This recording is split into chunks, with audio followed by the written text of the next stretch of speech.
করোনাভাইরাসে বিশ্বজুড়ে মৃতের সংখ্যা 1.5 লাখ ছাড়ালো, আক্রান্ত 22.5 লাখ। যুক্তরাষ্ট্রে একদিনে 2,500 মানুষের মৃত্যু। করোনা ঘিরে ফেলেছে রাজধানীর চারপাশ, মোট আক্রান্তের 75 ভাগই ঢাকা বিভাগে। নারায়ণগঞ্জের পর নতুন হটস্পট গাজীপুর। চরম দুর্দিনেও নগরবাসীর পাশে নেই ঢাকার 2 মেয়র। দায়িত্ব বুঝে পাওয়ার অপেক্ষা না করে মাঠে যাওয়ার পরামর্শ বিশেষজ্ঞদের। করোনার কারণে মানবেতর জীবনে মালদ্বীপের 1.5 লাখ বাংলাদেশি ফিরে নিতে চাপ দিচ্ছে মালদ্বীপ, পর্যবেক্ষণ করছে স্থানীয় হাইকমিশন। বিশ্বজুড়ে ভয়াবহ অর্থনীতির বিপর্যয়ের পূর্বাভাস IMF-এর। ইউরোপ আমেরিকার ঋণাত্মক প্রবৃদ্ধি, বাংলাদেশ নামতে পারে 2%।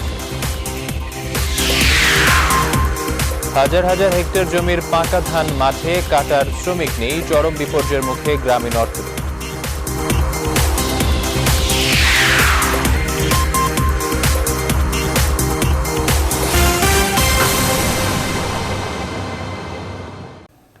স্বাগত নিউজ 24 নটার বিরোধীন সংবাদে। সাথে আছে আমি আকাশ হাসান। দেখছিলেন সংবাদ শিরোনাম। শুরুতেই স্যাভলন অ্যান্টিসেপটিক সোপের সৌজন্যে করোনাভাইরাস পরিস্থিতি।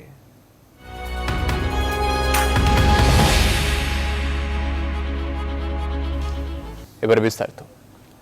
কোভিড-19-এর প্রাদুর্ভাবে এক একটি দিনই আরও লম্বা হচ্ছে মৃত্যুর তালিকা। 24 ঘন্টায় নতুন করে 8,653 জনের মৃত্যুতে মোট মৃত্যু এসে দাঁড়িয়েছে 1,54,000-এ। আর এখন পর্যন্ত বিশ্বজুড়ে আক্রান্ত হয়েছে মোট 20,48,000-এর বেশি মানুষ। এর মধ্যে শুধু যুক্তরাষ্ট্রে রয়েছে মহামারীর চরম সীমান্তে।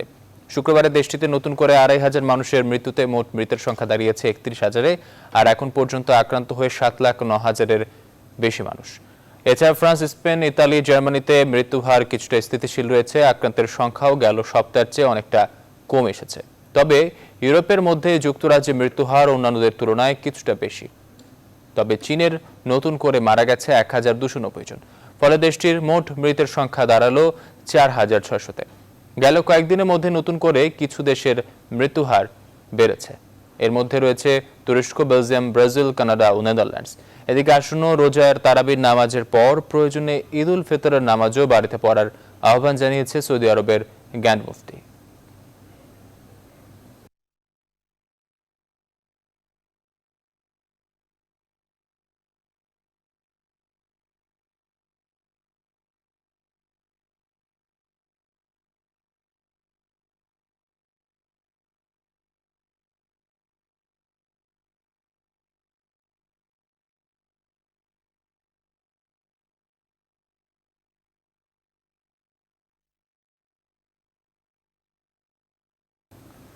দর্শক, বিস্তারিত জানাতে যুক্তরাষ্ট্রের নিউ ইয়র্ক থেকে যুক্ত হচ্ছেন সহকর্মী সুলতান রহমান। সুলতান রহমান, আপনাকে আবারও স্বাগত জানাচ্ছি। আপনার কাছ থেকে জানতে চাচ্ছি, বিশ্বব্যাপী বেড়ে চলা মৃত্যুর মিছিলে সবার উপরে যুক্তরাষ্ট্র আমরা সবাই জানি। সর্বশেষ অবস্থা কি এবং কি কি ব্যবস্থা, নতুন কোনো ব্যবস্থা নেওয়া হয়েছে কিনা এই বিপর্যয় রুখতে আমাদের জানাবেন। এখন পর্যন্ত প্রায় 37,000 মানুষ আমেরিকাতে মারা গেছে। আমার মনে খবরে একটু ভুল ছিল। 37,000 মানুষ মারা গেছে। এর মধ্যে প্রায় 2,500 গত 24 ঘন্টায় মারা গেছে। এবং নিউ ইয়র্কে এখনো মৃত্যুর হার সবচেয়ে বেশি। গড়ে প্রতিদিন 600-র বেশি মানুষ মারা যাচ্ছে। তবে যে হারে মানুষ আক্রান্ত হচ্ছে এবং মারা যাচ্ছে সেটি একটা স্থিতিশীল অবস্থায় রয়েছে এবং এরপরে ধীরে ধীরে এটি কমতে পারে এমনটি ধারণা করা হচ্ছে। তবে আপনি জানেন যে পুরো আমেরিকা জুড়ে 1 মাসেরও বেশি সময় ধরে লকডাউন চলছে।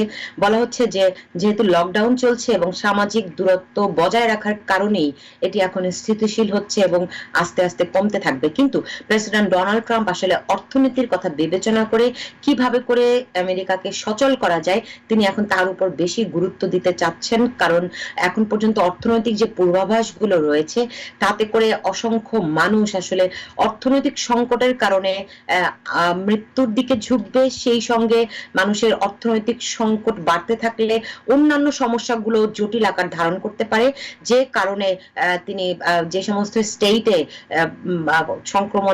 সংক্রমণ কিছুটা কমতির দিকে সেগুলি ওপেন করতে চাচ্ছেন, খুলে দিতে চাচ্ছেন, যাতে করে জীবনযাপন একটু সচল হয়। সেই জন্য তিনি 3 ধাপের একটি পরিকল্পনার কথা ঘোষণা করেছেন। কিন্তু যে সমস্ত স্টেট বেশি আক্রান্ত, বিশেষ করে যেমন নিউ ইয়র্কের অবস্থা সবচেয়ে খারাপ, এই সমস্ত স্টেটের গভর্নররা বলছেন যে এখন যদি জনজীবন সচল করার চেষ্টা করা হয় এটি আরো ভয়াবহ হয়ে উঠতে পারে, কারণ এখনই প্রাণহানি কিছুতেই কমিয়ে আনা যাচ্ছে না। তারপরে যদি জনজীবন সচল হয় এবং কোন রকম পরীক্ষা ছাড়া, সেক্ষেত্রে আরো দুর্যোগপূর্ণ হতে পারে, আরো বেশি প্রাণহানির আশঙ্কা তারা করছেন। এ নিয়ে প্রেসিডেন্ট ডোনাল্ড ট্রাম্পের সঙ্গে অন্যান্য স্টেটের গভর্নর এক ধরনের বাকবিতণ্ডায়ও জড়িয়ে পড়েছেন এবং প্রেসিডেন্ট সংবিধান সম্পর্কে ধারণা রাখেন কিনা এমন প্রশ্নও তুলেছেন নিউ ইয়র্কের গভর্নর অ্যান্ড্রু কুওমো। এরকম একটি অবস্থায় ফেডারেল সরকারের সঙ্গে যে সমস্ত স্টেট খুব আক্রান্ত, সেই স্টেটগুলোর গভর্নররা এক ধরনের সংঘাতে বা দ্বন্দ্বে জড়িয়ে পড়েছেন। এই স্টেটগুলোর, বিশেষ করে নিউ ইয়র্কের গভর্নর বেশি করে নিউ ইয়র্কের জন্য পরীক্ষার কিট চাচ্ছেন। এই ভাইরাসটি পরীক্ষার জন্য যে পরিমাণ কিট দরকার তা আসলে কোন স্টেটই নেই। যেমন ধরেন নিউ ইয়র্কের প্রায় 2 কোটি মানুষের বসবাস, এখানে এখন পর্যন্ত মাত্র 5 লাখ মানুষের পরীক্ষা হয়েছে, এর মধ্যে 2.5 লাখ আক্রান্ত।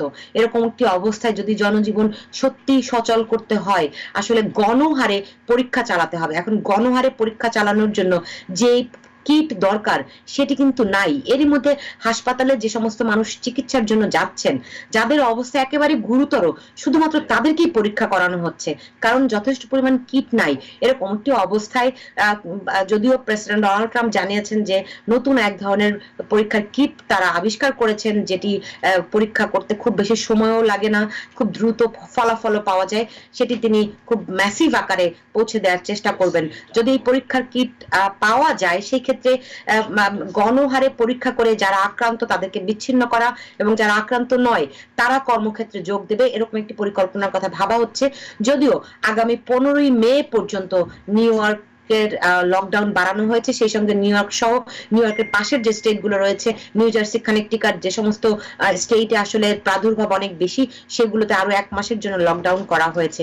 এই অবস্থায় আমাদের বাংলাদেশি কমিউনিটিতে আসলে বলতে পারেন একটা শোকের ছায়া, খুবই মানে একটা ভয়াবহ অবস্থা চলছে, কারণ এরই মধ্যে ধারণা করা হচ্ছে শুধুমাত্র নিউ ইয়র্কেই 1.5 শতাধিক বাংলাদেশি মারা গেছে এবং অনেকেই আক্রান্ত, যদিও অনেকেই আমরা জানি সুস্থ হয়ে বাড়ি ফিরে গেছেন। অনেক পরিচিত মুখ যারা আক্রান্ত ছিলেন, এমনকি ভেন্টিলেটরের সাহায্যে বেঁচে ছিলেন, এমন মানুষরাও সুস্থ হয়ে বাড়ি ফিরেছেন। কিন্তু অনেকেই মারা গেছেন এবং এমন সব কমিউনিটির নেতৃবৃন্দ মারা গেছে যাদের কারণে কমিউনিটিতে যাদের প্রতি মানে যাদের অনেক অবদান ছিল বাংলাদেশি কমিউনিটির জন্য, তাদের জন্য অনেক শোক বইছে কমিউনিটির মধ্যে। তবে যারা আনডকুমেন্টেড ইমিগ্রেন্ট রয়েছেন, যাদের বৈধ কাগজপত্র নেই, তাদের অবস্থা আসলে অনেক ক্ষেত্রে দুর্বিষহ, কারণ অনেকদিন ধরে তারা কাজ করছে না, বেকার। এইরকম একটি অবস্থায় যদিও নিউ ইয়র্কের কয়েকটি হটলাইন খোলা হয়েছে, যাদের খাবারের সংকট রয়েছে তারা ওই হটলাইনে ফোন করে খাবার চাইলে খাবার পৌঁছে দেওয়ার ব্যবস্থা করা হয়েছে, কিন্তু তারপরও একটা মানসিক বিষণ্ণতা কিন্তু পুরো নিউ ইয়র্কের মানুষকে ঘিরে বসেছে, কারণ দীর্ঘদিন এরকম একটি বন্দি জীবনযাপনে এই শহরের মানুষ কেউই অভ্যস্ত নয়। ফলে এখানে আত্মহত্যা প্রবণতা সহ মানসিক অনেক সমস্যা জটিল আকার ধারণ করছে। আকাশ, আপনাকে ধন্যবাদ। দর্শক, যুক্তরাষ্ট্র থেকে আমাদের সাথে যুক্ত ছিলেন সহকর্মী সুলতানুর রহমান। তিনি জানাচ্ছিলেন যুক্তরাষ্ট্রের সর্বশেষ পরিস্থিতি করোনা ভাইরাস নিয়ে। ঢাকাকে ঘিরে ফেলেছে করোনা ভাইরাস। দেশে করোনা আক্রান্ত 75%ই ঢাকা বিভাগের। ঢাকা নারায়ণগঞ্জের পর এবার করোনা সংক্রমণ দ্রুত ছড়াচ্ছে গাজীপুরে। সংক্রমণের নতুন হটস্পট হতে যাচ্ছে গাজীপুর। জনস্বাস্থ্য বিশেষজ্ঞরা বলছেন, স্বাস্থ্যবিধি ও লকডাউন কার্যকর না হওয়ায় দ্রুত ছড়িয়ে পড়ছে সংক্রমণ। বিস্তারিত হাসান পারভেজের প্রতিবেদনে। শুরু থেকেই ঢাকা করোনা ভাইরাস সংক্রমণের ভয়াবহ ঝুঁকিতে আছে। এরই মধ্যে ঢাকা সিটির 100টির বেশি জায়গায় সংক্রমণ ছড়িয়ে পড়েছে। বৃহস্পতিবার স্বাস্থ্য অধিদপ্তরের সর্বশেষ তথ্য অনুযায়ী ঢাকায় আক্রান্ত রোগীর সংখ্যা 636 জন, যা মোট আক্রান্তের 40%ই ঢাকার বাসিন্দা। ঢাকার সংলগ্ন দ্বিতীয় সর্বোচ্চ রোগী নিয়ে নারায়ণগঞ্জ আক্রান্তের দিক থেকে ঝুঁকিপূর্ণ অবস্থায় আছে। বিদেশ থেকে যারা আসছে তাদের সিংহভাগ ঢাকায়, নারায়ণগঞ্জে, গাজীপুর, তাদের সিংহভাগ। যেহেতু তাদের মাধ্যমেই আসছে, সুতরাং স্বাভাবিক কারণেই সেই সংক্রমণগুলো এখানেই হয়েছে। তৃতীয় সর্বোচ্চ করোনা রোগী আছে গাজীপুরে। গত এক সপ্তাহে এ জেলায় শনাক্ত রোগী বেড়েছে প্রায় 14 গুণ। গাজীপুরে 16 মার্চ প্রথম ইতালি ফেরত এক ব্যক্তির মধ্যে সংক্রমণ ধরা পড়ে। 10 এপ্রিল আক্রান্ত রোগী বেড়ে হয় 6 জন। এরপর থেকে রোগীর সংখ্যা আশঙ্কাজনকভাবে বাড়ছে গাজীপুরে। আপনি এই 5টা স্যাটেলাইট শহরকে যদি সাথে নেন, নারায়ণগঞ্জ, গাজীপুর, মুন্সিগঞ্জ, নরসিংদী, মানিকগঞ্জ, তাহলে এটা টোটাল মিলিয়ে, এবং আপনি নিশ্চয়ই খেয়াল করবেন যে আমাদের গাজীপুরে অসংখ্য কারখানা আছে, সেগুলো যদি সাথে নেন তাহলে এটা আসলে বাংলাদেশে একটা বড় এপিসেন্টার হিসেবে দাঁড়িয়ে যেতে পারে। গত কয়েকদিন থেকে ঢাকার চারপাশের জেলাগুলোতেও সংক্রমণ বাড়তে শুরু করেছে। ঢাকা বিভাগের 13টি জেলাতে ছড়িয়ে পড়েছে করোনা সংক্রমণ। সারা দেশে মোট আক্রান্তের 4 ভাগের 3 ভাগই এই বিভাগে। বাকি অঞ্চলগুলোতে আমাদের যাতায়াত সীমিত করতে হবে, যথাসম্ভব ঘরে থাকতে হবে, এবং তার পাশাপাশি আমরা ঘরে ঘরে গিয়ে রোগী শনাক্ত করে তাদেরকে চিকিৎসা, তাদের টেস্ট করা এবং তাদেরকে পৃথক করে ব্যবস্থা করতে হবে। সহজ কথা দুটোই, যে আপনাকে আইসোলেশনটা খুব ভালো করে করতে হবে এবং কোয়ারেন্টাইনটা খুব ভালো করে করতে হবে। এটা হলো না ছড়ানোর জন্য। ঢাকা ও নারায়ণগঞ্জ থেকে দেশের বিভিন্ন জায়গায় সংক্রমণ ছড়িয়ে পড়ছে বলে জানিয়েছে স্বাস্থ্য বিভাগ। হাসান পারভেজ, নিউজ 24, ঢাকা। ক্ষুধার্ত ত্রাণবঞ্চিত নাগরিকদের অভিযোগ, ঢাকার নবনির্বাচিত 2 মেয়রকে পূর্ণাঙ্গভাবে পাশে পাচ্ছেন না তারা। ভোটের আগে দাঁড়ে দাঁড়ে ঘোরা প্রার্থীরা এখন করোনা পরিস্থিতিতে ভোটারদের পাশে নেই। এক পক্ষ বলছেন তারা এখনো দায়িত্ব বুঝে নেননি। বিশ্লেষকরা পাল্টা প্রশ্নে বলছেন, মানুষের জন্য কাজ করতে কি শুধু দায়িত্বের জন্য অপেক্ষা করতে হয়? বিস্তারিত আশিকুর রহমান শ্রাবণের প্রতিবেদনে। এই মানুষগুলোর ভিক্ষার অভিজ্ঞতা নেই। কথা বলে জানা যায়, কেউ নির্মাণ, কেউ মুদি দোকানি, আর কেউ ছোটখাটো ফ্যাক্টরিতে কাজ করে জীবিকা নির্বাহ করত। আজ তারাই ত্রাণ প্রত্যাশী। করোনা সংকট এরই মধ্যে দারিদ্র্যসীমা রেখা কিছু মানুষের মাথার ওপরে তুলেছে। আমি করতাম হলো পাইলিংয়ের কাজ। পাইলিংয়ের কাজও সরকার বন্ধ করে দিচ্ছে। খাওয়ানোর অভাবে আমরা রাস্তায় বয়ে রয়েছি। এখন যে মেয়র আছে, নেতা ফেতা হাবিজাবি আছে, আমরা তো ওদেরকে চিনি না। আর ওদের কাছে যদি আমরা যাই, জাগরক চেনে, নেতা ফেতা ওদের কাছে এসে দিয়ে যায়। এই যে কমিশনের কাছে যায়, তারা খালি স্লিপ নেয়, কিন্তু ঘরের মধ্যে কোনো খাবার দাবার কোনো কিছুই পচে না। এই জীবনে কখনো করিনি, এই করতেছি। এখন পেটের রাস্তায় দাঁড়াইতে হইতেছে। অথচ মাত্র 3 মাস আগে হয়তো রাজধানীর এই রাস্তাতেই মানুষের পাশে থাকার প্রতিশ্রুতি দিয়ে মেয়র প্রার্থীরা মিছিলের বহর চালিয়েছিলেন। তার কয়েকদিন পর এসব মানুষের ভোটেই জয়ের মালা গলায় উঠেছে। শপথও নিয়েছেন তাদের পাশে থাকার। তবে বাস্তবতা হলো, ঢাকার নিম্নবিত্ত ভোটার ও তাদের পরিবারের মানুষেরা ভালো নেই। গণমাধ্যমকে সামনে পেলেই অভিযোগের অন্ত নেই। না কায় মরতেছে, আমরা তো কাজ পারি না। ও নিজের জীবন নিজে যাব লাগবে, এছাড়া আমরা পুঁজি নাই। কমিশনারে মেয়রের চিন্তা করতেছে। ভোট চাইছে, উনি পাস হয়েছে, উনি চলে গেছে গা। 7,500 ভোটার থাকে আর 5 লাখের মতো মানুষ থাকে, তাহলে যদি আপনি 50টা প্যাকেট দেন ত্রাণ, তাহলে আমি কার কাছে দিব? ঢাকার নবনির্বাচিত মেয়ররা শপথ নিলেও এখনও আনুষ্ঠানিক দায়িত্ব নেননি।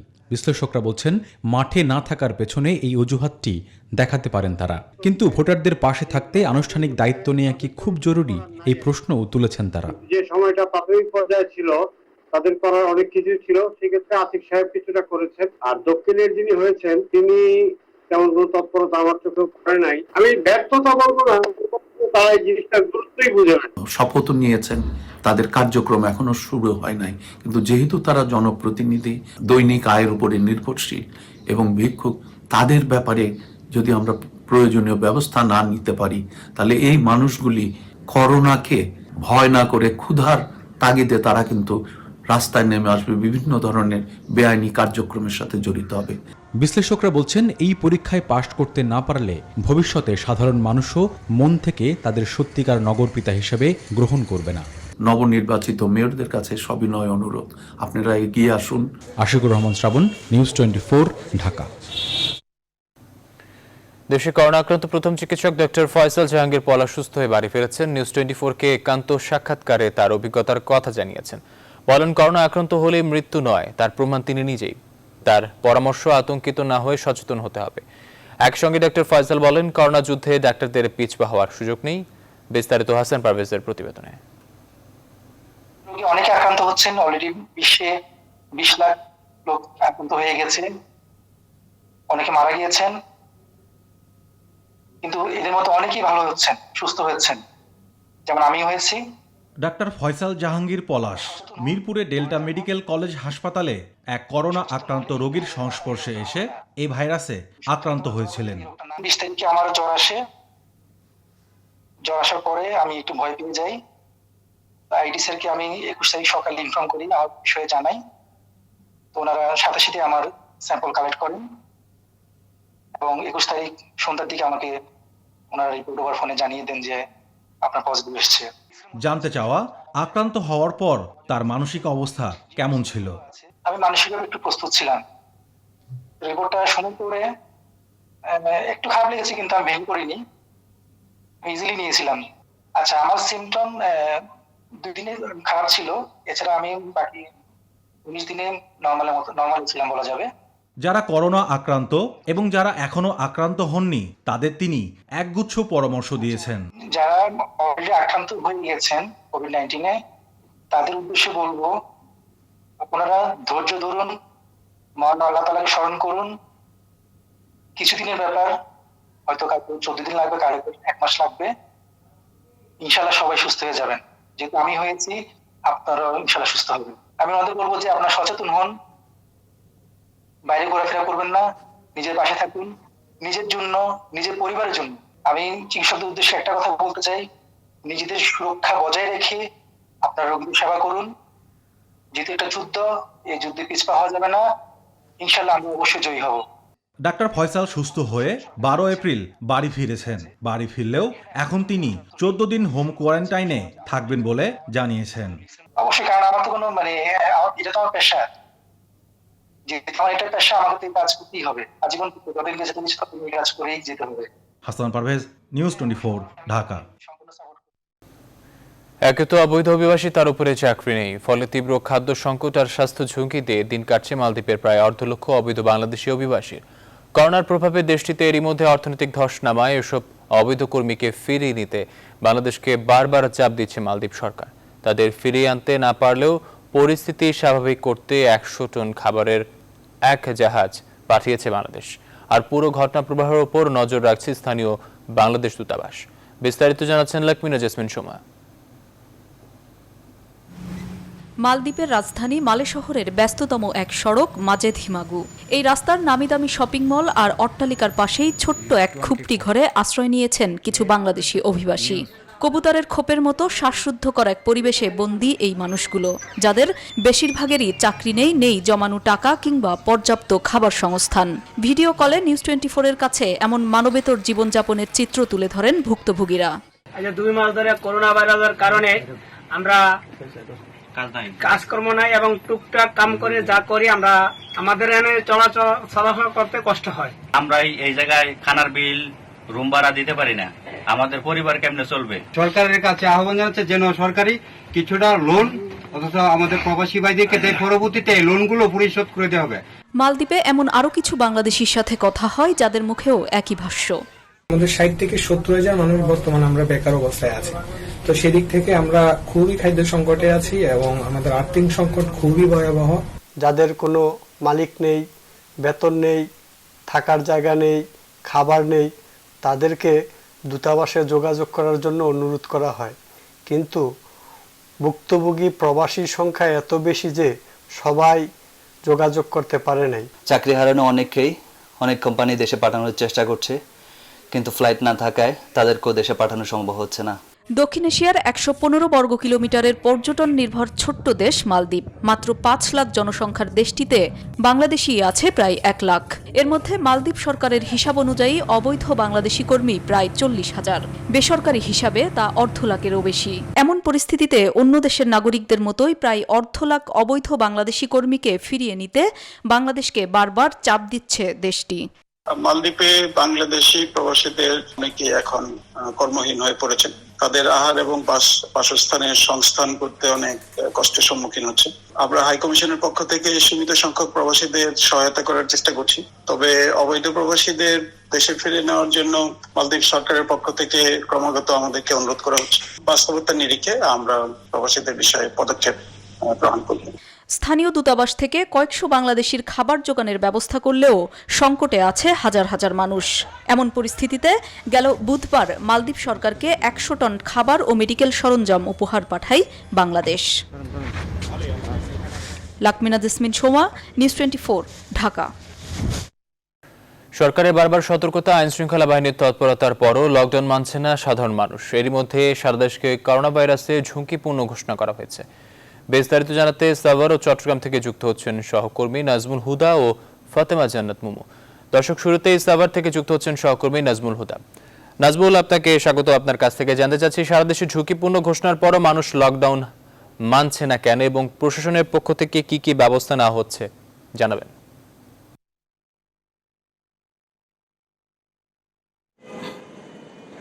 ধন্যবাদ আকাশ। আপনি যেমনটি বলছিলেন যে সারা দেশে কিন্তু লকডাউন চলছে এবং করোনা ভাইরাসের যে মহামারী, যে প্রাদুর্ভাব, সেটা কিন্তু ছড়িয়ে পড়েছে।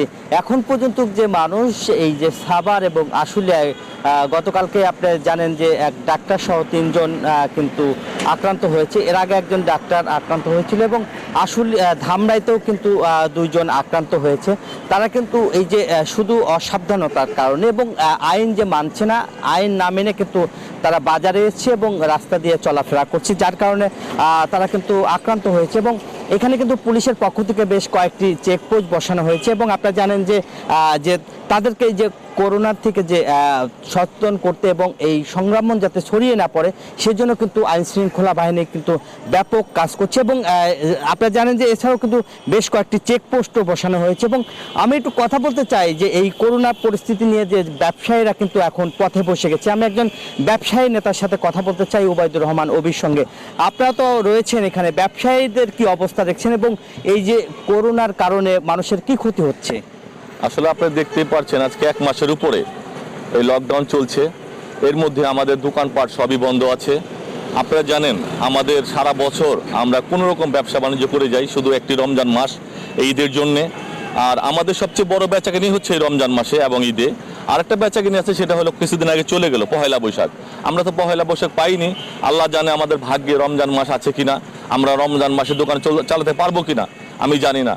কিন্তু এর মধ্যে আমরা যারা মধ্যশ্রেণীর আছি, আমরা যারা দোকানপাট করি, ব্যবসা বাণিজ্য করি, আমাদের অবস্থা তো খুবই খারাপ। আমাদের সাথে জড়িত আছে বেশ কিছু ফ্যামিলি যারা আমাদের কর্মচারী, এক একটা দোকানে 3 জন 4 জন করে কর্মচারী থাকে।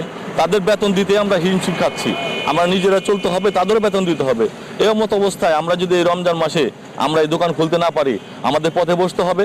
এবং আমরা যারা রমজান মাসের জন্য, ঈদের জন্য মাল করেছি, আপনারা জানেন আমরা ব্যাংক লোন নিয়েছি, আমরা এনজিও থেকে টাকা নিয়েছি, আমরা ধার দেনা করে আমরা দোকানে মাল উঠিয়েছি। এই মাল যদি আমরা এই রমজান মাসে বিক্রি করতে না পারি, আমাদের পথে বসতে হবে। ধন্যবাদ আপনাকে। যেমনটি আসলে বলছিল যে তারা আসলে রমজান মাস এবং এই যে ব্যবসা, সারা বছর যে ব্যবসাটা করে সেই ব্যবসা নিয়ে কিন্তু কথা বলছেন।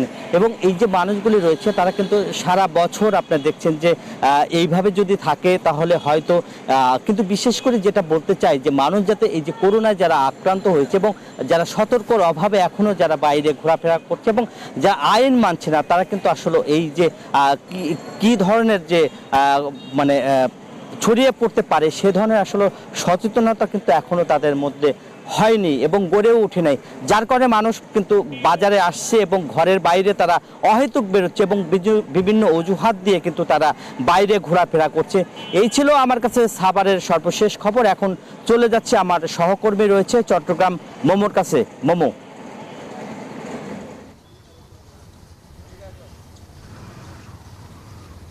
ধন্যবাদ নাজমুল। আমি আছি এখন চট্টগ্রাম কালুরঘাট এলাকায়। সকাল থেকে এলাকায় লক্ষ্য করছি, আমি চট্টগ্রাম শহরের যে অবস্থা দেখেছি, কিন্তু কালুরঘাটের সে অবস্থাটা একটু ভিন্ন। এখানে আশপাশের দোকানগুলো কিন্তু বন্ধ রয়েছে, মানুষের আনাগোনাটাও কিন্তু খুব একটা কম। আর এখানে একটা চেকপোস্টও বসানো হয়েছে, যেহেতু এটি একটি কক্সবাজার বোয়ালখালী সহ কয়েকটি উপজেলার একটি প্রধান সড়ক, আর সেই জন্য এখানে একটা চেকপোস্ট বসানো হয়েছে এবং পুলিশ যারা যেসব অবৈধ গাড়ি নিষেধাজ্ঞা অমান্য করে চলাচল করছে সেগুলোকে কিন্তু তারা চেকিং করছেন এবং প্রয়োজনীয় ব্যবস্থা নিচ্ছেন। এবং এই এলাকায় দেখতে পাচ্ছেন আপনি বিভিন্ন মালবাহী পণ্যবাহী যেসব গাড়িগুলো আছে শুধুমাত্র সেই সব গাড়িগুলোর উপর নিষেধাজ্ঞা শিথিল করা হয়েছে। অন্যান্য গাড়িগুলো কিন্তু কাগজপত্র চেক করা হচ্ছে, আর যারা সামাজিক দূরত্ব নিশ্চিত করছে না সে বিষয়ে কিন্তু তারা লক্ষ্য রাখছেন। আর চট্টগ্রামের পুরো শহরের যে বাস্তব চিত্রটা আমি গত কিছুদিন ধরে আপনাদেরকে দেখাতে চেয়েছি সেটি হচ্ছে এখনও পর্যন্ত মানুষ সচেতন হয়নি, মানুষ এখনও বাইরে ঘোরাফেরা করছে। যেটা আমরা জানতে পেরেছি তাদের সাথে কথা বলে, তারা মনে করছেন যে সকাল ভোর 6টা থেকে সন্ধ্যা 6টা পর্যন্ত যে শুধুমাত্র পণ্যবাহী শুধুমাত্র বাজারগুলো খোলা রাখার যে কথাটা বলা হয়েছিল সেটা তাদের মধ্যে একটা ভিন্ন মত রয়েছে। তারা মনে করছে, সাধারণ মানুষ মনে করছে ভোর 6টা থেকে সন্ধ্যা 6টা পর্যন্ত তাদেরকে সড়কে বের হওয়ার জন্য একটা অনুমতি দেওয়া হয়েছে। সে ভ্রান্তি ধারণা নিয়ে কিন্তু মানুষ কিন্তু রাস্তায় ঘোরাফেরা করছে এবং সামাজিক দূরত্ব তারা মানছে না। আর করোনা সম্পর্কে এখনো পর্যন্ত তাদের মধ্যে অতটুকু সচেতনতা আসেনি, সেটাও আমরা লক্ষ্য করেছি। যদিও চট্টগ্রামে এখন পর্যন্ত 34 জন করোনায় আক্রান্ত হয়েছে, মারা গেছেন 3 জন এবং আইসোলেশন আছেন 13 জন। প্রশাসন বিভিন্নভাবে কাজ করে যাচ্ছে। জেলা প্রশাসনের 10টি টিম কাজ করছে, একই সাথে সেনাবাহিনী, র্যাব এবং ডিবি পুলিশও কাজ করছে। তো চট্টগ্রাম থেকে এই ছিল আমার কাছে সর্বশেষ তথ্য। ফিরে যাচ্ছি স্টুডিওতে। আকাশ, ধন্যবাদ আপনাকে। দর্শক, আমরা জানছিলাম বিদেশের বিভিন্ন জেলার অবস্থা। আমাদের সাথে সাভার থেকে যুক্ত ছিলেন সহকর্মী নাজমুল হুদা এবং চট্টগ্রাম থেকে যুক্ত ছিলেন মোমো। এবার হেক্সেল হ্যান্ড স্যানিটাইজারের সৌজন্যে করোনা ভাইরাস পরিস্থিতির আরো খবর।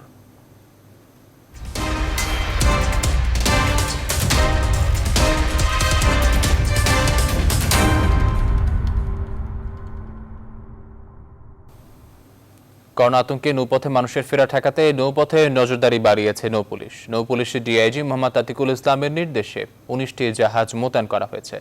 লকডাউনের মধ্যেও যারা আইন ভঙ্গ করছে তাদের বিভিন্নভাবে শাস্তি দেওয়া হচ্ছে। মুন্সিগঞ্জ ঘুরে এসে আরও জানাচ্ছেন মৌ খন্দকার। ক্যামেরায় ছিলেন মোফাজ্জল হোসেন বাবলু। চলমান মহামারী করোনা ভাইরাসে বিপর্যস্ত সারা দেশ। চাঁদপুরকে নিরাপদ ভেবে আশ্রয় নিতে নৌপথে ছুটে যাচ্ছেন আশপাশের জেলার অনেকেই। এমন পরিস্থিতিতে সড়ক পথে টহল দিয়েও সামাল দিতে হিমশিম খাচ্ছে আইন শৃঙ্খলা রক্ষাকারী বাহিনী। রাজধানী ঢাকা এবং নারায়ণগঞ্জে করোনা ভাইরাসে আক্রান্ত রোগীর সংখ্যা এখন পর্যন্ত বেশি।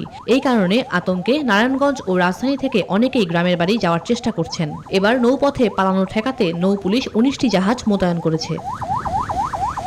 জীবিকা নির্বাহের অজুহাত দেখিয়ে লকডাউন অমান্য করে অনেকেই বের হচ্ছে।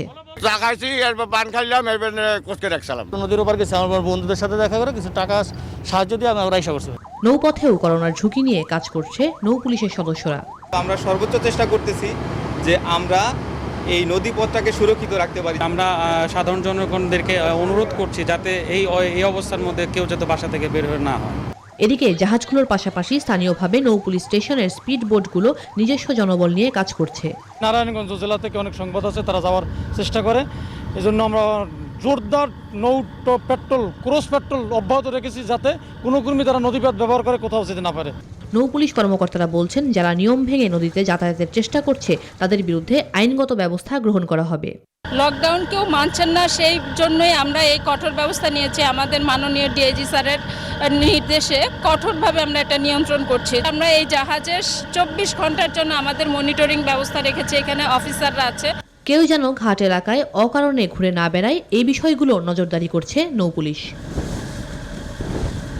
মাঠে কাজ করছে সশস্ত্র বাহিনী, আইন শৃঙ্খলা বাহিনী, আর নৌপথে কাজ করছে নৌপুলিশ। করোনা না থামা পর্যন্ত নৌপুলিশের এই অভিযান অব্যাহত থাকবে। Mou Khandaker, news 24, Gazaria, Munshiganj. Corona virus বিস্তার রোধে উখিয়া টেকনাফের রোহিঙ্গা ক্যাম্পগুলোতে ব্যাপক সতর্কতা জারি করেছে প্রশাসন। সচেতনতা বৃদ্ধি ও রোহিঙ্গাদের ঘরে রাখতে নানা উদ্যোগ নেওয়া হয়েছে। ক্যাম্পে খাদ্য ও চিকিৎসা ছাড়া সকল কার্যক্রম বন্ধ ঘোষণা করা হয়েছে। করোনা রোগীদের চিকিৎসার জন্য ক্যাম্পের হাসপাতালগুলোতে 300 শয্যা প্রস্তুত রাখা হয়েছে। ইসমতারা ইস্যুর তথ্য চিত্রে ডেস্ক রিপোর্ট। করোনা ভাইরাসের সংক্রমণ রোধে কক্সবাজার জেলাকে লকডাউন করার পর থেকে উখিয়া টেকনাফের রোহিঙ্গা ক্যাম্পগুলোতে সামাজিক দূরত্ব নিশ্চিতে তৎপরতা জোরদার করেছে আইন শৃঙ্খলা বাহিনীর সদস্যরা। ক্যাম্পে খাদ্য ও চিকিৎসা সহ গুরুত্বপূর্ণ মানবিক সেবা কার্যক্রম ছাড়া সকল কার্যক্রম বন্ধ রাখা হয়েছে। এসব কার্যক্রমে নির্দিষ্ট কর্মী ছাড়া দেশি বিদেশি সকলের ক্যাম্পে যাতায়াতও নিষিদ্ধ করা হয়েছে। রোহিঙ্গারা বলছেন, করোনা সতর্কতায় প্রশাসনের পক্ষ থেকে নানান উদ্যোগ নেওয়া হয়েছে। স্বাস্থ্যবিধি মেনে চলার জন্য বারবার সতর্ক করা হচ্ছে। মানে তারা ফরেস্টার তাকান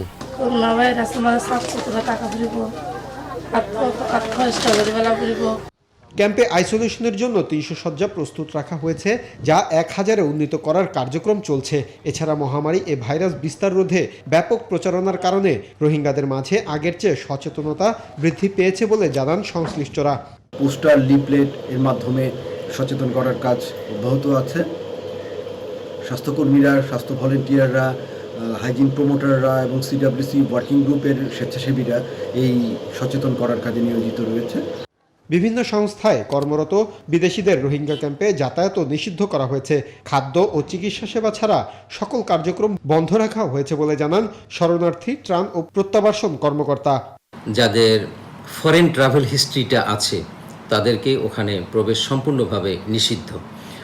আর ইমার্জেন্সি ওয়ার্ক বাদে নর্মাল যে অ্যাক্টিভিটিস যেগুলো আছে এগুলা আমরা বন্ধ করে দিয়েছি।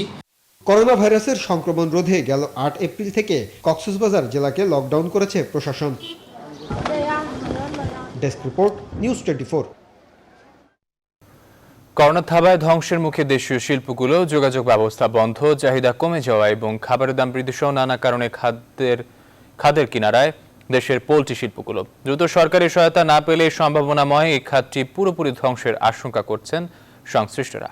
বিস্তারিত জানাতে যশোর থেকে যুক্ত হচ্ছেন সহকর্মী রিপন হোসেন। রিপন হোসেন, আপনার কাছ থেকে জানতে চাচ্ছি, করোনার থাবায় দেশীয় যে শিল্পগুলো ধ্বংসের দ্বারপ্রান্তে গেছে তার মধ্যে পোল্ট্রি শিল্প অন্যতম। কারণ কি, আর এই শিল্পকে টিকিয়ে রাখতে করণীয় কি এবং কি কি ব্যবস্থায় নেওয়া হচ্ছে কিনা কোনো জানতে পেরেছেন কিনা আমাদের জানাবেন।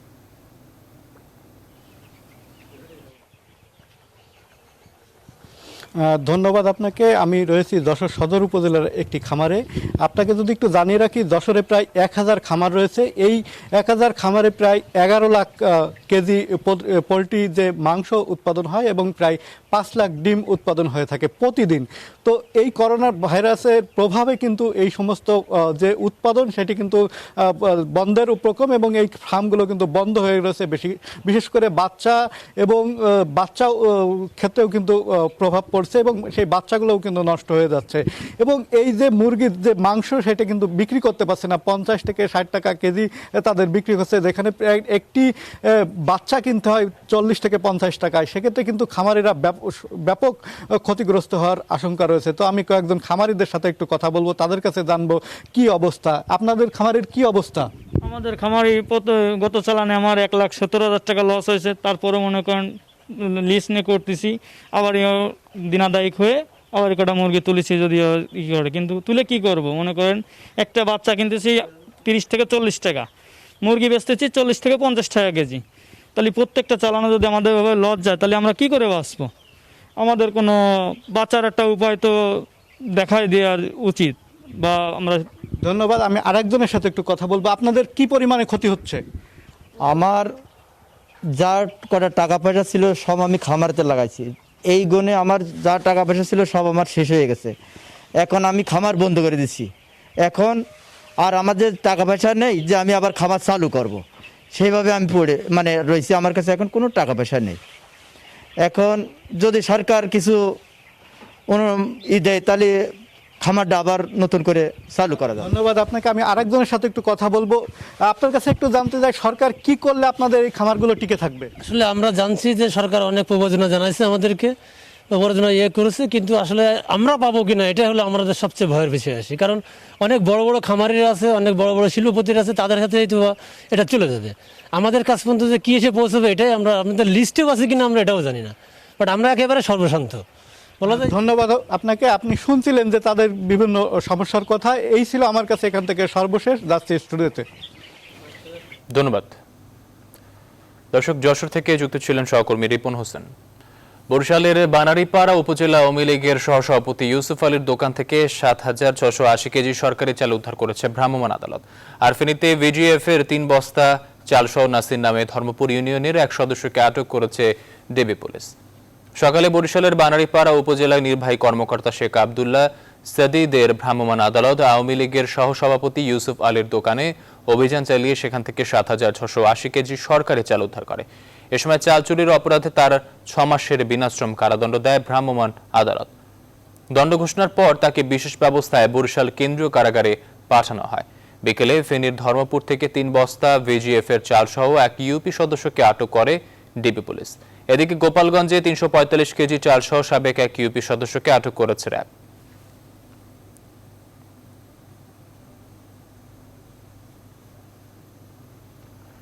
গাজীপুরের কালিয়াকৈরের কুতুবদিয়া মুক্তিযুদ্ধ বিষয়ক মন্ত্রীর গানম্যান কিশোর কুমার নামে পুলিশের এক এএসআই এর গুলিতে এক যুবক নিহত হয়েছেন। গুরুতর আহত হয়েছেন আরেকজন। পুলিশ জানায় কিশোর কুমার, শহীদ ও মঈন পরস্পরের বন্ধু।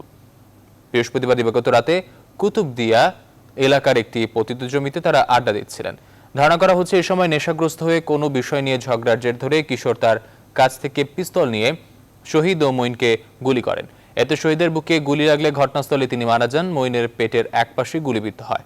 গুলির শব্দ পেয়ে এলাকাবাসী ছুটে আসলে কিশোর পালিয়ে যায়। খবর পেয়ে কালিয়াকৈর থানা পুলিশ মঈনকে উদ্ধার করে সাভারের এনাম মেডিকেল কলেজ হাসপাতালে ভর্তি করেন। এই ঘটনায় শুক্রবার দুপুরে আশুলিয়ার শিমুলিয়া এলাকা থেকে অভিযুক্ত গানম্যান কিশোর কুমারকে পিস্তল ও ৬ রাউন্ড গুলি সহ গ্রেফতার করে পুলিশ। এদিকে হত্যাকাণ্ডের ঘটনাটি কোনোভাবে মেনে নেওয়া হবে না এবং তা গানম্যান কিশোরের ব্যক্তিগত অপরাধ জানিয়ে তার বিরুদ্ধে আইনানুগ ব্যবস্থা নেওয়ার কথা জানিয়েছেন মুক্তিযুদ্ধ বিষয়ক মন্ত্রী আকমা মোজাম্মেল হক।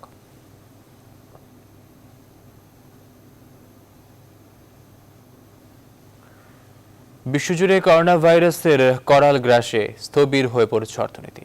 গোটা বিশ্বেই আর্থিক প্রবৃদ্ধির হার ব্যাপক হারে কমেছে। কোথাও গিয়ে দাঁড়াতে পারে বৈশ্বিক অর্থনীতি, তার একটি চিত্র তুলে ধরেছে আন্তর্জাতিক অর্থ তহবিল আইএমএফ। বিভিন্ন দেশের সার্বিক অবস্থা পর্যালোচনা করে তাদের জিডিপি বৃদ্ধির হার প্রকাশ করেছে সংস্থাটি, যাতে দেখা যায় যুক্তরাষ্ট্র ইউরোপের চেয়ে তুলনামূলকভাবে বাংলাদেশের জিডিপির প্রবৃদ্ধির হার কিছুটা বেশি। নাহিদ জিহানের ডেস্ক রিপোর্ট। বিশ্ব মহামারীর ফলে বিভিন্ন দেশে লকডাউন আর জরুরি অবস্থার জেরে বন্ধ হয়ে গেছে সব ধরনের যোগাযোগ ও বাণিজ্যিক কর্মকাণ্ড, যার ফলে প্রতিটি দেশকেই গুনতে হচ্ছে বড় ধরনের অর্থনৈতিক ক্ষতি। 2019 সালে কোন দেশের আর্থিক বৃদ্ধির হার কেমন ছিল এবং 2020 ও 21 সালে তা কেমন হতে পারে তার একটি আগাম পূর্বাভাস দিয়েছে ইন্টারন্যাশনাল মনিটারি ফান্ড। তাদের হিসেবে দেখা গেছে উন্নত ও উন্নয়নশীল অধিকাংশ দেশেরই চলতি বছর ঋণাত্মক বৃদ্ধির সম্ভাবনা রয়েছে। উন্নত দেশের মধ্যে যুক্তরাষ্ট্রে 2019 সালে জিডিপি ছিল 2.3%, আর 2020 সালে সেই হার হতে পারে -5.9%। তবে 2021 সালে তা বৃদ্ধি পেয়ে হতে পারে 4.7%। একইভাবে প্রবলভাবে করোনা আক্রান্ত ইউরোপীয় ইউনিয়নের দেশ ইতালি, ফ্রান্স ও স্পেনের অর্থনীতিতেও ভয়াবহ নেতিবাচক প্রভাব পড়েছে। 2019 সালে প্রবৃদ্ধি ছিল 1.2%, আর 2020 ও 21 সালে পূর্বাভাসে বলা হয়েছে জিডিপি হতে পারে যথাক্রমে -7.5 ও 4.7%। এদিকে এশিয়ার মধ্যে জাপান ও পাকিস্তানে 2019-এর তুলনায় চলতি বছর জিডিপির প্রবৃদ্ধি ঋণাত্মক মাত্রায় পৌঁছতে পারে। 2021-এ তা আবার বাড়তে শুরু করবে। তবে ভিন্ন চিত্র দেখা গেছে চীন, ভারত ও বাংলাদেশের জিডিপির ক্ষেত্রে। চীনের জিডিপি 2019-এর তুলনায় কিছুটা কমলেও তা ঋণাত্মক মাত্রায় যাচ্ছে না। একইভাবে ভারতে গেল বছরের 4.2 থেকে নেমে চলতি বছর 1.9% আসতে পারে, আবার 7.4% বেড়ে দাঁড়াতে পারে আগামী বছর। আর এক্ষেত্রে সবচেয়ে ইতিবাচক অবস্থানে রয়েছে বাংলাদেশ। 2019 সালে জিডিপি ছিল 7.9, চলতি বছর তা নেমে 2 এবং 2021 সালে 9.5% উন্নীত হতে পারে বলে জানিয়েছে আন্তর্জাতিক অর্থ তহবিল। নাহিদ জিহান, নিউজ 24। বসুন্ধরা আন্তর্জাতিক কনভেনশন সিটিতে করোনা রোগীদের চিকিৎসায় নির্মাণাধীন দেশের সবচেয়ে বড় অস্থায়ী আইসোলেশন সেন্টারের 75% কাজ সম্পন্ন হয়েছে।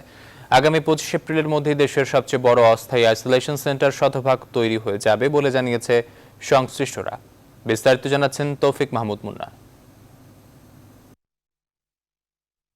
দেশে যখন করোনা রোগী দিন দিন বেড়েই চলেছে, তখনই বসুন্ধরা গ্রুপের উদ্যোগে শেষ পর্যায়ে চলছে অস্থায়ী আইসোলেশন সেন্টার নির্মাণ কাজ। দেশের সবচেয়ে বড় অস্থায়ী হাসপাতালটি দৃশ্যমান করতে চলছে নিরলস পরিশ্রম। শুক্রবার বসুন্ধরা গ্রুপের সার্বিক সহায়তায় নির্মাণাধীন অস্থায়ী হাসপাতালের কাজ পরিদর্শন করেন স্বাস্থ্য প্রকৌশল অধিদপ্তর। তারা বলেন প্রায় 75% কাজ ইতিমধ্যে সম্পন্ন হয়েছে। টয়লেট পোর্শনের কাজ চলমান আছে। অলরেডি আমাদের যে বেডগুলি আছে, বেড অলরেডি চলে আসছে এখানে। আর আমাদের এখানে টেন্টের যে এসিগুলা এখনও ইনস্টলেশন হচ্ছে। তারপরে আমাদের এখানে ডক্টরস এবং নার্সদের যে রুমগুলি সেগুলি আমাদের কাজ চলমান আছে। আমরা এই কাজগুলি প্রায় শেষ পর্যায়ে। সার্বক্ষণিক তত্ত্বাবধানে থাকা আইসিসিবির পরিচালক জানান আগামী 25 তারিখের মধ্যে সব কাজ শেষ হয়ে যাবে। 250টার উপরে বেড আমাদের হল 2-তে সেট আপের কাজ চলতেছে, এরা সরবরাহ এসে গেছে। স্বাস্থ্য প্রকৌশল অধিদপ্তর যেভাবে খুব জোরালোভাবে কাজ করছে, তাতে করে আগামী 25 তারিখ কি 24 তারিখের ভিতরে আমরা রোগী গ্রহণ করার মতো অবস্থায় চলে যাব। মহতী এই উদ্যোগের সমাপ্তিতে করোনা ভাইরাস প্রতিরোধে দেশ পাবে 2000 শয্যার বিশাল এক আইসোলেশন সেন্টার, একই সঙ্গে 71টি আইসিইউ। এই হাসপাতাল সম্পন্ন হলে করোনা যুদ্ধে এটি হতে যাচ্ছে দেশের অনন্য এক মাইল ফলক। তৌফিক মাহমুদ মুন্না, নিউজ 24, ঢাকা। এবারে কৃষি খবর।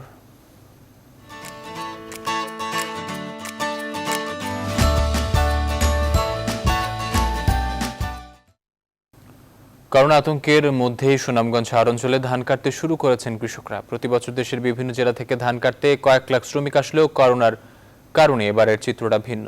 শ্রমিক সংকটের মধ্যেও কষ্টে ফলানো সোনার ফসল ঘরে তুলতে ব্যস্ত সময় পার করছেন কৃষানীরা। তবে আগাম বন্যার আশঙ্কায় কৃষকদের দ্রুতই ধান কাটা শেষ করতে পরামর্শ দিয়েছে কৃষি বিভাগ। মোহাম্মদ বুরহানুদ্দিনের তথ্য চিত্রে ডেস্ক রিপোর্ট। বছরে একটিমাত্র ফসল বোরো ধান ঘিরেই হাওড় অঞ্চলের মানুষের যত স্বপ্ন। সুনামগঞ্জের বেশিরভাগ ক্ষেতের ধানই পাকতে শুরু করেছে। এ কারণেই করোনা আতঙ্কের মধ্যেই সোনালী ধান ঘরে তুলতে ব্যস্ত সময় পার করছেন কিষানীরা। তবে প্রয়োজনের তুলনায় শ্রমিক সংকটের কারণে সময় মতো ফসল ঘরে তোলা নিয়ে উদ্বিগ্ন তারা।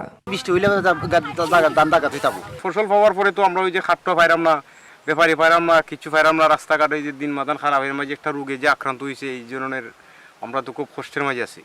সামনে দিয়ে হইতেছে বৃষ্টিপাতের দিন, বান তুফানের দিন, আমরা মানুষ পাইতেছি না, আমরা সামনে দিয়ে ধান হাঁটতে পারবো কিনা এটা বলতে পারি আমরা।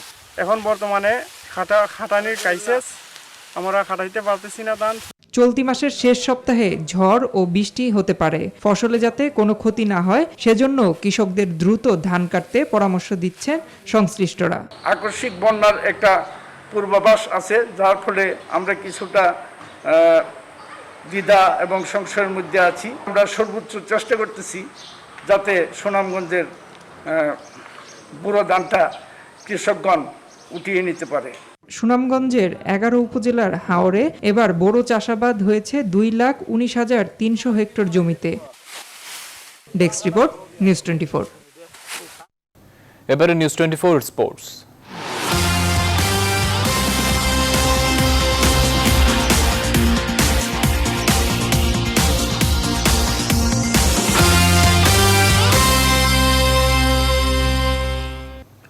করোনায় বন্ধ খেলাধুলা, তাই বন্ধ আয়ের সব পথ। এমন অবস্থায় দুস্থ খেলোয়াড়দের পাশে দাঁড়ানোর জন্য বিত্তবান সংগঠকদের প্রতি আহ্বান জানিয়েছেন হ্যান্ডবল ফেডারেশনের সাধারণ সম্পাদক আসাদুজ্জামান কোহিনুর। সেই সঙ্গে ফেডারেশন থেকেও দেওয়া হয়েছে খেলোয়াড়দের পাশে থাকার ঘোষণা। করোনা পরবর্তী পরিস্থিতিতে ঘুরে দাঁড়ানোটাও চ্যালেঞ্জিং হবে বলে মনে করছে হ্যান্ডবল ফেডারেশন। মাহফুজুল ইসলামের রিপোর্ট। দেশের জনপ্রিয় খেলাগুলোর মধ্যে একটি হলো হ্যান্ডবল। দেশের স্কুল ও কলেজ পর্যায়ে গেল কয়েক বছর ধরে নিয়মিত টুর্নামেন্ট হওয়ার ফলে দিনকে দিন বাড়ছে এর জনপ্রিয়তা। তবে পাইপলাইনে খেলোয়াড় তৈরির পরিসংখ্যান বলছে বিভিন্ন সার্ভিস দল এবং দেশের প্রত্যন্ত অঞ্চলের আগ্রহীরাই হয়ে উঠছেন এই খেলার ভবিষ্যৎ কাণ্ডারি, যাদের বেশিরভাগই উঠে এসেছেন দরিদ্র পরিবার থেকে। করোনার আঘাতে এবার খেলা বন্ধ থাকায় বিপাকে পড়েছেন হ্যান্ডবল খেলোয়াড়রা। আমাদের যারা হ্যান্ডবল খেলোয়াড়, মেয়ে খেলোয়াড়, যারা প্রত্যন্ত অঞ্চল থেকে এই জাতীয় প্রতিযোগিতা এবং জাতীয় দলে খেলতে আসে, তারা বেশিরভাগই সাধারণ পরিবারের এবং তারা বিভিন্ন প্রতিষ্ঠানে চাকরি এবং বিভিন্ন প্রতিষ্ঠানের সাথে তারা কন্ট্রাক্ট বেসিস যে জীবিকা নির্বাহ অর্জন করতো, সেগুলি তাদের বন্ধ হয়ে গেছে।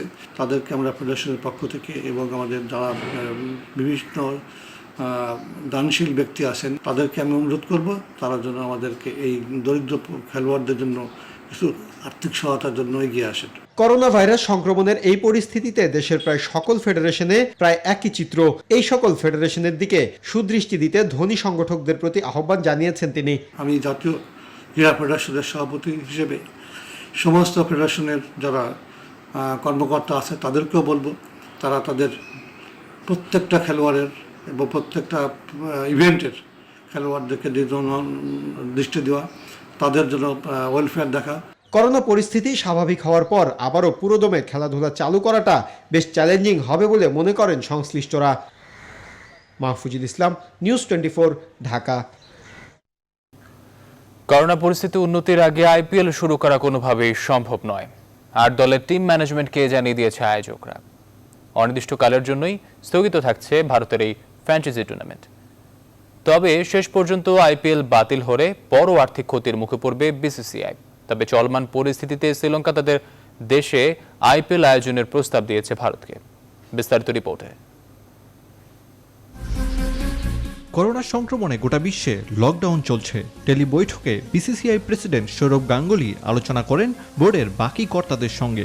সিদ্ধান্ত, এই মুহূর্তে আইপিএল নিয়ে ভাবার জায়গা নেই তাদের। অনির্দিষ্টকালের জন্য স্থগিত থাকছে ভারতের এই টি-20 টুর্নামেন্ট। পরিস্থিতি উন্নতি না হলে আইপিএল নিয়ে কিছু বলার মতো জায়গায় আসতে পারবেন না, এমনটাই জানিয়ে দেওয়া হয় 8 দলের টিম ম্যানেজমেন্টকে। এদিকে আইপিএল শেষ পর্যন্ত বাতিল হয়ে গেলে বেশ বড় পরিমাণ আর্থিক ক্ষতির মুখে পড়তে পারে ভারতীয় বোর্ড। এই টুর্নামেন্ট থেকে বড় অঙ্কের অর্থ আয় ছাড়াও বিভিন্ন রাজ্য ক্রিকেট সংস্থাকে অনুদান দিয়ে থাকে ভারতীয় বোর্ড। ভয় থাকছে ক্রিকেটারদেরও। আইপিএল না হওয়া মানে তাদের মোটা বেতনও পাওয়ার সম্ভাবনা নেই। গত আইপিএল এর নিলামেই 64 জন ক্রিকেটারকে কিনেছে 8টি দল। এর জন্য 140 কোটি টাকারও বেশি ব্যয় করেছে দলগুলো। আইপিএল এর প্রথা অনুযায়ী টুর্নামেন্টের শুরু ও শেষে 2টি ভাগে ক্রিকেটারদের টাকা দেয়া হয়। বর্তমান অবস্থায় সবকিছুই ভাবনার বাইরে। এমনকি ফাঁকা মাঠেও আয়োজনের পরিকল্পনা দূরের কল্পনা। তবে বিসিসিআইয়ের দাবি, লকডাউনের প্রভাব এখনও বোর্ডের উপর পড়েনি সেভাবে।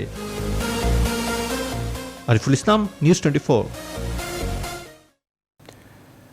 শেষ করব কমলা ভাই রাঙা পপি ফুলের খবর দিয়ে। করোনার মহামারীতে সবকিছু বন্ধ থাকলেও প্রকৃতি নিজেকে সাজিয়ে তুলেছে আপন খেয়ালে। যুক্তরাষ্ট্রের ক্যালিফোর্নিয়ায় পপি ফুলের কমলা আভায় যেন জল করছে গোটা অঞ্চল। আর সেই আভায় ফুলগুলো মুগ্ধ করতে চায় প্রকৃতিপ্রেমীদের। বাকিটা দেখুন আসমাতুলির ডেস্ক রিপোর্টে। করোনার প্রকোপে গোটা ক্যালিফোর্নিয়া যখন স্থবির, তখন নিজেকে পূর্ণরূপে মেলে ধরার অবাধ সুযোগ পেল অঙ্গরাজ্যটির বনফুলগুলো।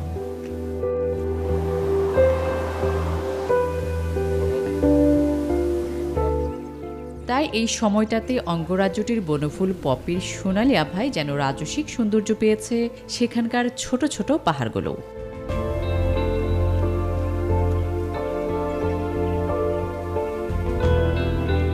আর স্টেটটির সবুজ প্রকৃতিও যেন প্রাণ ফিরে পেল পপি ফুলের বর্ণিল সমারোহে।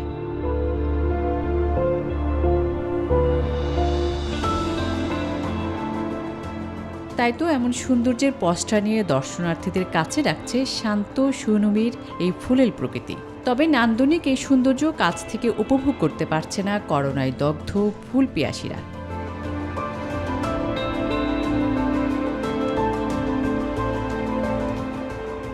আসমাতুলি, নিউজ 24। বিরতির সংবাদ শেষ করব, তার আগে শিরোনামগুলো জানিয়ে দিচ্ছি আরেকবার।